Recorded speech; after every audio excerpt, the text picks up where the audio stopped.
안녕하세요. 영화비평 중독가 해독입니다. 오늘은 여러분에게는 다소 생소한 독립영화인 비행에 대해서 말씀드리려고 합니다.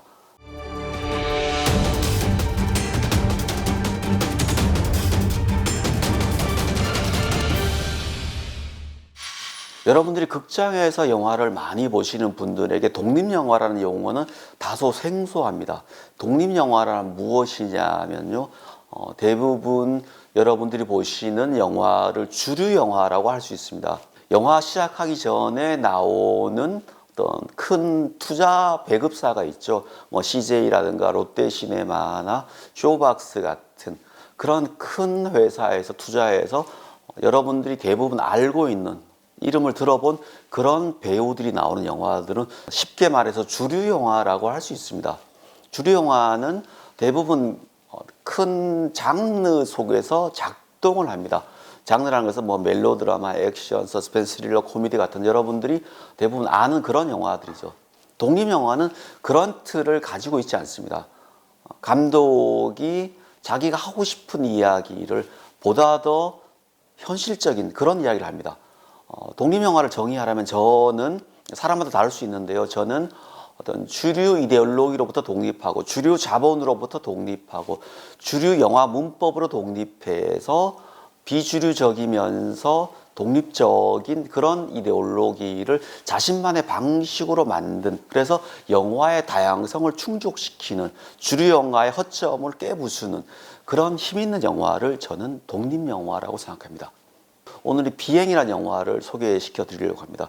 비행이라는 영화를 제가 소개시켜 드리려는 가장 큰 이유는 이 영화는 특이하게도 탈북자를 다루고 있습니다. 제가 지난 시간에 백두산이라는 영화를 통해서 북한 재현에 대해서 말씀드린 적이 있습니다. 그런데 북한을 재현하는 영화들은 많은 부분은 주류 영화들입니다. 왜 그런가 하면 주류 영화는 자본이 굉장히 많이 들어갑니다. 자본이 많이 들어가기 때문에 북한을 세트로 만들 수가 있습니다. 그런데 독립영화는 세트를 만들 수 있는 자본이 없습니다. 굉장히 작은 자본으로 영화를 만듭니다. 그러다 보니까 주류 영화와 다르게 비주류 영화, 독립영화 속에 그려진 탈북자 이야기는 대부분 남한에서 정착하면서 살아가는 사람들의 어려움을 그리는 영화입니다. 가령 이런 겁니다. 탈북자를 같이 그린다고 하더라도 주류 영화는 많은 돈을 들여서 평양이나 조선족이 살고 있는 곳으로 탈북한 사람들의 모습을 그리기 위해서 그쪽 세트를 만듭니다. 그렇지만 독립영화는 그걸 할 수가 없습니다. 그리고 바로 남한에서 살아가는 그들이 얼마나 힘겹게 살아가는가, 탈북 트라우마, 탈북 과정에서 가족이 죽을 수도 있고 상처를 받을 수도 있고 목숨을 걸고 넘어왔고 남한에서도 탈북자라고 사람들과 친할 수 없고 먼저 탈북한 사람들은 자신을 이용해서 뭔가 이익을 취하려고만 하고 자신이 뭔가를 하려고 하지만 문화적 충격 때문에 적응도 못하겠고 굉장히 어려운 그런 과정. 그러니까 어떻게 이해하시면 되냐면은 많은 부분 영화는 탈북자를 동남아에서 온 노동자하고 많은 부분 비교합니다. 거의 그런 고통을 그들은 겪습니다. 그런데 그들이 가지고 있는 또 하나의 고통이 있습니다. 그들은 탈북 과정에서 헤어진 또는 북한에 남아있는 가족들을 걱정합니다. 그들에게 돈을 벌어서 주려고 하고 그들을 가능하면 다시 남한으로 오게 하려고 노력합니다. 그런 내용들이 이제 영화 속에 많이 그려지는데요. 비행이라는 영화 역시 마찬가지입니다. 비행이라는 영화는 목숨 걸고 북한을 탈출한 근수라는 청년이 주인공입니다.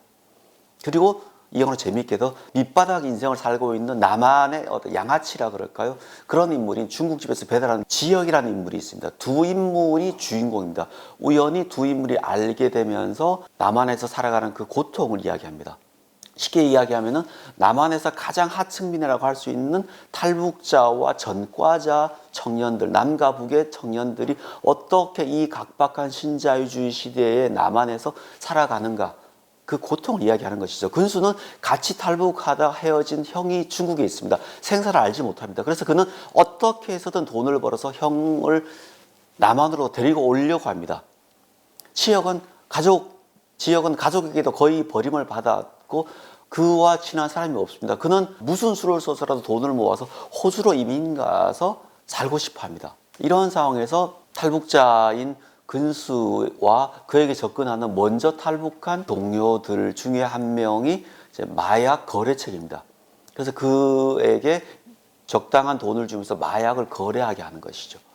그리고 그 마약을 우연히 지역도 같이 알게 되면서 그들 손을 벗어나서 그 마약을 독단적으로 팔아서 돈을 벌어서 근수는 형을 구해오려고 하고 지역은 호주로 이민을 가려고 하는 그런 내용입니다.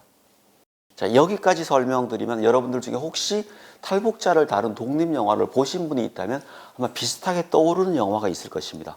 무산일기라는 영화죠. 독립영화 중에 탈북자를 그린 가장 크게 대중적으로 알려진 그런 영화인데요.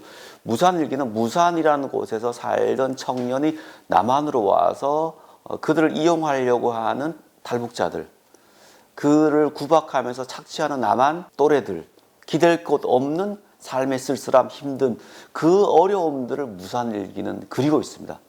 거의 비슷한 내용이죠. 그런데 좀 다른 점이라면 비행은 이제 조폭 영화, 갱스터처럼 장르적으로 가면서 그때부터 이제 영화는 현실성이 떨어지기 시작합니다. 그리고 영화는 조폭 영화의 어떤 갱스터 영화의 어떤 결론이죠.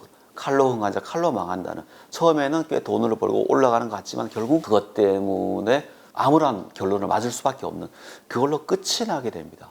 그래서 저는 이제 이 영화를 보면서 두 가지 생각이 들었습니다. 첫째는 왜 탈북자를 그리면서 그들이 이 땅에서 살아가기 얼마나 어려운가 하는 것들을 하층민과 이주 노동자와 연대해서 그렸으면 그들의 아픔이 더 생생하게 그려질 것 같은데 왜 그들의 아픔을 갱스터처럼 그려버렸는가? 갱스터처럼 그림으로써 그들만의 독특한 아이덴티티는 사라져버렸죠. 많은 영화의 갱스터는 주먹 잘 쓰지만 배짱 있고 그런 가난한 사람이 우연히 조직에 들어가서 일을 잘하면서 승승장구하다가 결국은 배척돼서 죽는 걸로 끝이 나죠. 이 영화 역시 마찬가지인데 그렇다면 거기서 굳이 탈북자를 쓸 필요가 있었는가 하는 의문이 들게 되는 것이죠. 또 하나는 그 청년을 그리면서 그 20대 청년이 오히려 무산자처럼 그가 느끼는 많은 혼란함 중에 가족에 대한 그리움도 있지만 한편으로는 어떤 연애에 대한 감정 이런 것들이 조금 더 살아났다면 더 좋은 영화가 되지 않았을까. 그래서 저는 이 영화 보면서 아쉬웠던 것은 그 패기, 장르 틀 속에 섞어서 힘있게 나가는 패기는 좋았지만 그런 현실성이 조금 부족해서 아쉬웠지 않나 하는 생각이 들었습니다. 그러면서 한편으로는 지금 독립영화가 점점 위축되는 상황에서 이런 힘있는 영화가 나왔다는 것, 그런 면에서는 굉장히 주목할 만한 영화는 아닌가 그런 생각이 듭니다. 여러분께서 혹시 독립영화 쪽에 관심이 있으시면은 인터넷에 검색을 하시면은 탈북자를 그린 영화들을 많이 보실 수 있습니다. 우리가 결국은 4대 강국 속에 치여 살고 그걸 넘어서려면 통일을 할 수밖에 없습니다. 엄청난 분담 비용을 들이고 코리아 디스카운트의 경제 마이너스를 안고 계속해서 살아갈 수는 없습니다. 그런 부담을 우리가 자손에게 계속 줄 수는 없습니다. 그렇다면 우리는 언젠가는 무슨 체제로든 통일을 해야 됩니다.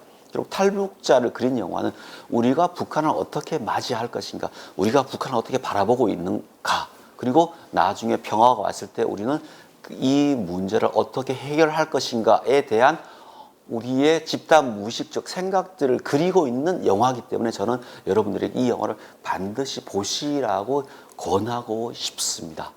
자, 오늘은 독립영화 비행에 대해서 말씀드렸습니다. 감사합니다.